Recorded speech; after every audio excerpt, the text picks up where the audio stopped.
बिस्मिल्लाह रहमान रहीम। अस्सलाम वालेकुम। यूट्यूब ते चैनल ते दूसरी दफ़ा दूसरी वीडियो ते हाज़िर होए हैं। सैयद मुहम्मद अब्बास शाह। सब तो पहले तुहाडे नाल ਇਹ ਗੁਜ਼ਾਰਿਸ਼ ਕਰਾਂਗਾ ਜਿਹੜੀ ਤੁਹਾਨੂੰ ਮੇਰੀ ਵਸੀਅਤ ਹੈ, ਇਨਸ਼ਾਅੱਲਾ ਇਹ ਵਸੀਅਤ ਤੇ ਅਮਲ ਕੀਤੀ ਤੇ ਤੁਸੀਂ ਕਦੇ ਵੀ ਬਿਮਾਰ ਨਹੀਂ ਹੋਵੋਗੇ। ਇਹ ਪੈਗਾਮ ਮੈਂ ਆਪਣੀ ਔਲਾਦ ਨੂੰ, ਮੁਰੀਦਾਨ ਨੂੰ, ਹਮਸਾਇਆਂ ਨੂੰ, ਦੋਸਤਾਂ ਨੂੰ ਵਸੀਅਤ ਕਰਾਂਗਾ ਉਹ ਇਸ ਵਸੀਅਤ ਤੇ ਅਮਲ ਕਰਨ। मेरी पहली वसीयत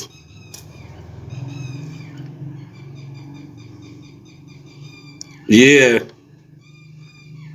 उन लोगों से मोहब्बत करना जो अल्लाह के नेक और मुखलिस बंदे हैं और दोस्ती के हकदार हैं। दूसरी वसीयत मेरी, याद रखना, अम्मा जी बीबी फातिमा ज़हरा लखते जिगर नबी पाक सल्लल्लाहु अलैहि वसल्लम दे नक्शे कदम ते तुसीं चलना। तीसरी वसीयत मेरी, सादा लिबास, सादा मजाज, सादा ज़हन, सादी ग़िज़ा इस्तेमाल करनी। अगर तुसीं इन्हां ते मेरा अमल कीता, तुहाडी बीमारियां दा अद्धा इलाज मैं कर दिता है। अज दा मेरा जिहड़ा प्रोग्राम होएगा, रात जदों मैं प्रोग्राम होना देखिया ਤੇ ਮੇਰਾ ਦਿਲ ਖੁਸ਼ ਹੋ ਗਿਆ। ਮੈਨੂੰ ਇਵੇਂ ਲੱਗਦਾ ਸੀ ਜੇ ਮੇਰੇ ਵੇਖਣ ਵਾਲੇ YouTube ਤੇ ਇੰਤਜ਼ਾਰ 'ਚ ਹੀ ਬੈਠੇ ਸੀਗੇ। ਰਾਤ 12:30 ਵਜੇ ਤੱਕ ਮੈਨੂੰ ਉਹਨਾਂ ਨੇ ਨਹੀਂ ਸੌਣ ਦਿੱਤਾ, ਫੋਨ ਆਉਂਦੇ ਰਹੇ। ਕਿਸੇ ਨੇ ਕੁਝ ਕਿਹਾ, ਕਿਸੇ ਨੇ ਕੁਝ ਕਿਹਾ। ਕਸੂਰ ਤੇ ਫੋਨ ਆਇਆ ਸੈयद ਹरून शाह ਸਾਹਿਬ ਦਾ।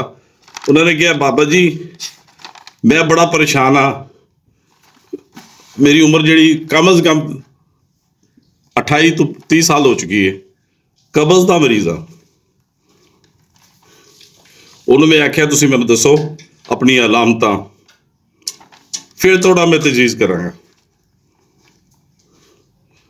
ਉਹ ਕਹਿੰਦੇ ਜੀ ਇੱਕ ਤਾਂ ਮੈਂ ਬੜਾ ਕਮਜ਼ੋਰ ਆ, ਮੇਰੇ ਖੂਨ ਦੀ ਵੀ ਕਮੀ ਹੈ, ਜਿਹੜੀ ਗ਼ਜ਼ਾ ਖਾਣਾ ਮੈਂ ਮੋਟਾ ਨਹੀਂ ਹੁੰਦਾ, ਤੇ ਖੂਨ ਦੇ ਮੁਦਾਖਲਤ ਮੇਰੀ ਬਹੁਤ ਕਮਜ਼ੋਰੀ ਹੈ। ਜਦੋਂ ਮੈਂ ਵੈਸੇ ਤਾਂ ਬਹੁਤ ਆਪਣੇ ਆਪ ਨੂੰ ਮਜ਼ਬੂਤ ਸਮਝਣਾ, ਦੇਖਣ ਵਾਲੇ ਮੈਨੂੰ ਐਵੇਂ ਮਹਿਸੂਸ ਕਰਦੇ ਨੇ ਮੈਂ ਕਮਜ਼ੋਰ ਹਾਂ, ਲੇਕਿਨ ਕਬਜ਼ ਹੈ ਮੈਨੂੰ। ਉਹਦੀਆਂ ਕੁਝ ਅਲਾਮਤਾਂ ਹੈਗੀਆਂ ਐਸੀਆਂ ਨੇ ਜਿਹੜੀਆਂ ਸਾਡੀ ਤਿਬ ਕਹਿੰਦੀ ਹੈ। ਇਹ ਉਹਨਾਂ ਲੋਕਾਂ ਨੂੰ ਕਬਜ਼ ਹੁੰਦੀ ਜਿਹੜੇ ਲੋਕ ਜਾਂ ਦਿਮਾਗੀ ਤੌਰ ਤੇ ਆਪਣੇ ਦਿਮਾਗ ਤੇ ਜ਼ੋਰ ਦਿੰਦੇ ਨੇ, ਘੀ ਤੇ ਦੁੱਧ ਇਸਤੇਮਾਲ ਨਹੀਂ ਕਰਦੇ,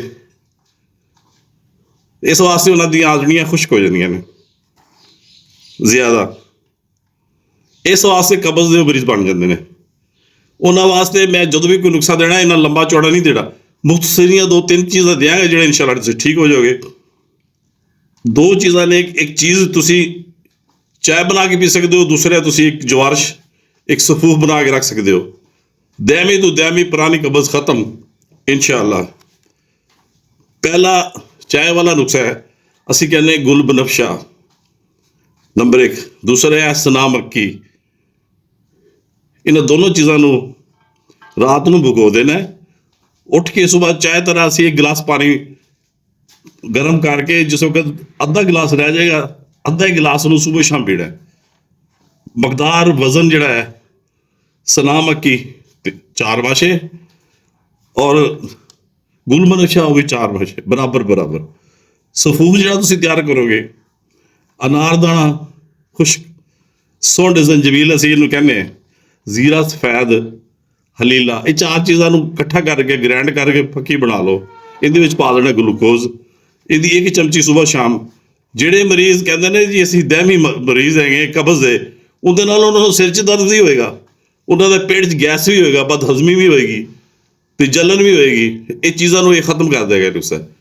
ਇਹ ਮੈਂ ਇਨਸ਼ਾਅੱਲਾ ਇਹ ਜਿਹੜਾ ਪੈਗਾਮ ਮਿਲਿਆ, ਮੈਂ ਅੱਜ ਤੁਹਾਡਾ ਨੁਸਖਾ ਦੇ ਦਿੱਤਾ ਹੈ। ਸ਼ੁਕਰੀਆ, ਅੱਲਾ ਹਾਫਿਜ਼।